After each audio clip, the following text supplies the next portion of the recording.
Hello, my name is Ben Bac Sierra, and today we will be covering the book Barrio Bushido by myself, Benjamin Bac Sierra, and this is a lecture series so that we can do a literary, historical, political analysis of the book Barrio Bushido.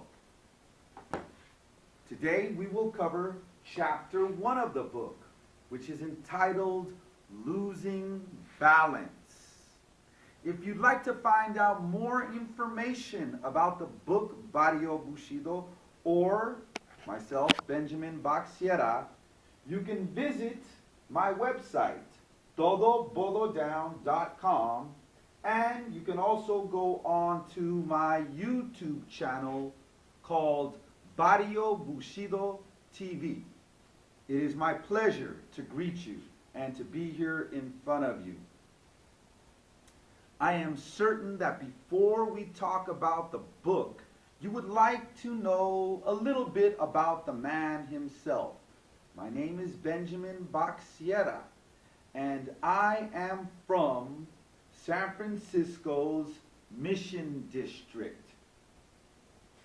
At 17 years old, after living a very intense homeboy lifestyle, I joined the United States Marine Corps and served in the First Gulf War as a machine gunner infantryman. Upon my 4 years of active service, I then began my college career, which was a very trying time for me, perhaps a little more trying than even running and shouting in the Marine Corps. And college was trying for me because I had basically dropped out by about the 7th grade. But I had read a few books, written a few letters, and when I began my studies at City College of San Francisco, I immersed myself in books. I believe that my street and Marine boldness and my Marine discipline helped me in my studies. My street life also helped with my creativity and my brashness or craziness, which is, I believe, a very unique type of perspective that I brought into the classroom and my writings, whether that was essay writings, creative writings, or poetry. Once I completed my studies at the University of California, Berkeley, where I received my Bachelor of Arts degree, I then went on to teach at the high school level. And I taught at a high school where 10 years earlier I had been kicked out of. 10 years later, I am there teaching world and ethnic literature.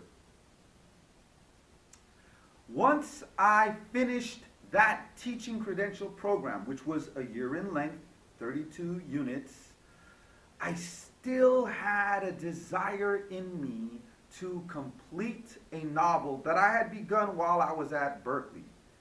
I entered into a Master of Fine Arts program at San Francisco State University. And it was there that I completed a decent rough draft for what eventually became Barrio Bushido, the book that we are discussing today.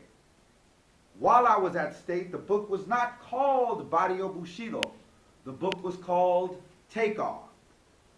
And it is over in San Francisco State University's library. After 2 years in that MFA program, I began feeling as if my education was not grounded in reality. I was very philosophical. I understood how to do creative writing, literary analysis, but I didn't feel as if I understood economics or politics. An education that I believed would give me a more rounded type of education was law. And so I applied to the University of California, Hastings College of the Law, and I completed my Juris Doctor degree there from the years 2001 to 2004. While I was there at Hastings, completing my JD, I began teaching part-time at City College of San Francisco. In 2005, while I was studying for the bar, I was offered a full-time position at City College of San Francisco. I accepted the position, and I am now a tenured professor at City College of San Francisco. I love teaching, I love learning, I am a writer, community activist, curriculum builder, and someone who enjoys ideas. As I said, it is my pleasure to be here in front of you today. Now, we're going to talk about Barrio Bushido, and I want to frame, first of all, what we will do in this lecture series. We will provide a literary, historical, philosophical analysis of the book, Barrio Bushido. This is necessary because although there are many beautiful, well-written, great books, books that I myself have taught from the urban perspective, there are not books that take on a mythological urban transformation in them. We have great books by authors, Luis Rodriguez, Jimmy Santiago Baca, Victor Martinez, Always Running, A Place to Stand, Parrot in the Oven, many others, Floyd Salas's Tattoo the Wicked Cross. Many times these books are autobiographical in nature, and they do a great service to us by giving us a frame of reference in this world. This book, Barrio Bushido, however, transforms the homeboy urban Latino experience into mythology, into philosophy. We have main characters who take on forms that are unseen in the urban literature genre. So I believe that the study of this book is extremely necessary so that we can breed and inspire imagination, especially in urban youth.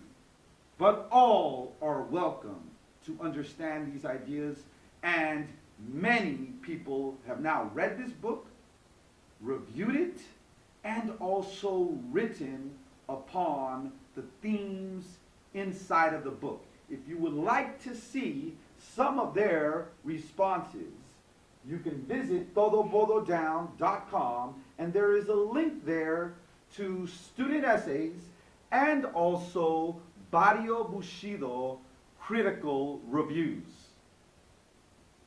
From, for example, the New York Journal of Books, the San Francisco Chronicle, the Bay Guardian, the City Currents of San Francisco, the American Library Association, etc. Go ahead and check out the website and you will find a lot of literature that has been written on what I believe is an extremely important book. Of course, I am a bit prejudiced because I wrote the book, but I am trying to state this also as an objective reader. Now, I'm going to be doing this series on the entire book. We will cover every single chapter in this lecture series. And some of you may be studying this book. However, I do want to make a note here that these lectures, these videos, cannot be a substitute. They should not be a substitute for reading the book itself. Now, why is it that you cannot extract the same things from these video lectures as you can from the book itself? These videos will supplement an understanding of the book and hopefully trigger you to think about literature in general in a very new, dynamic way. But the reason why you cannot substitute the reading is because through reading this text, you will have an inner dialogue with yourself. You will be dialoguing with that voice that is in your own mind. And it's not the voice that you're hearing on this video, right? You know, you will be reading these characters, Lobo, Toro, and Santo, and you will be imagining their voices. You will be imagining their emotions and their logic, their trials, and their triumphs as well. That is a very intimate experience that you can gain only through reading the book itself.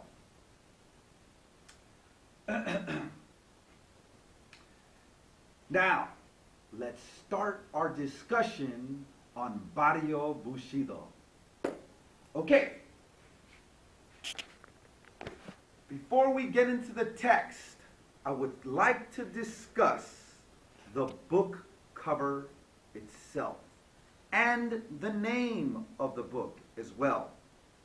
If you take a look here, you will see that the book is entitled Barrio Bushido, which is a Spanish and a Japanese word combined together. Part of it is for its alliteration effect, but it also joins barrio, Spanish for neighborhood or streets, and Bushido, which is the code of honor of the samurai. And it says something about American-born homeboys and homegirls. This book is not written in Spanish or Japanese. It's written in English. But it shows the diversity of our culture. The book also has in it a representation of La Virgen de Guadalupe, an iconic figure. And also it has a powerful fist embedded in the cover as well. The brown power fist. And note the tattooed cross on the fist.